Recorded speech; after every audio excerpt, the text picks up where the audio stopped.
বাংলাদেশ ইসলামী ছাত্র সংস্থা সেক্রেটারি আফসানা আক্তার। আপনারা জেনে থাকবেন যে বিগত বছরগুলোতে আসলে আমরা সামনে এসে কথা বলার মতো সুযোগ আমাদের দেওয়া হয় নাই। আমরা নানাভাবে চেষ্টা করেছি নিজেদের জায়গা থেকে, কিন্তু যে কণ্ঠস্বর তুলে ধরার আসলে সুযোগটা আমরা পাই নাই। তো এই যে আমরা সুযোগটা পেয়েছি জুলাই গণঅভ্যুত্থানের পর, আমরা যেই সবচেয়ে বড় যে আমাদের পাওয়া সেটা হচ্ছে কথা বলা। তো আমরা চাচ্ছি না যে কোনো মাধ্যমে কোনো ব্যক্তি, কোনো প্রশাসন, কোনো রাজনৈতিক সরকার, মানে কারো মাধ্যমে আমাদের সেই কথা বলাটা বন্ধ হোক। আমরা চাই যে কোনো ধর্ম, বর্ণ, মানে নির্বিশেষে সবাই যেন তাদের কথাটা বলতে পারে। সেই মানে সব ধরনের শিক্ষার্থীদের প্রতিনিধিত্ব করতে আসলে আমরা এসেছি। আপনারা জানেন যে বিগত সময়গুলোতে আমাদের হিজাব নিকাব নিয়ে একটা ভীতিকর পরিস্থিতি ছিল। মেয়েরা হচ্ছে ভাইবা ফেস করতেও ভয় পেত।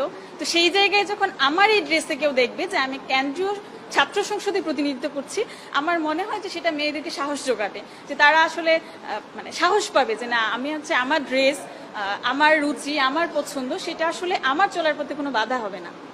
সেটা নিশ্চিত করার জন্য, এবং আমরা সকল ধর্ম, বর্ণ, মত নির্বিশেষে সবাই যেন এই সাহসটা পায়, সব মেয়েরা যেন এই সাহসটা পায়, সেই সাহসের একটা মানে সেই সাহসের জায়গাটায় নিজেকে দাঁড় করানোর জন্য আসলে আমাদের প্রতিনিধিত্ব করতে আসা। আমার আসলে এটা। ধন্যবাদ।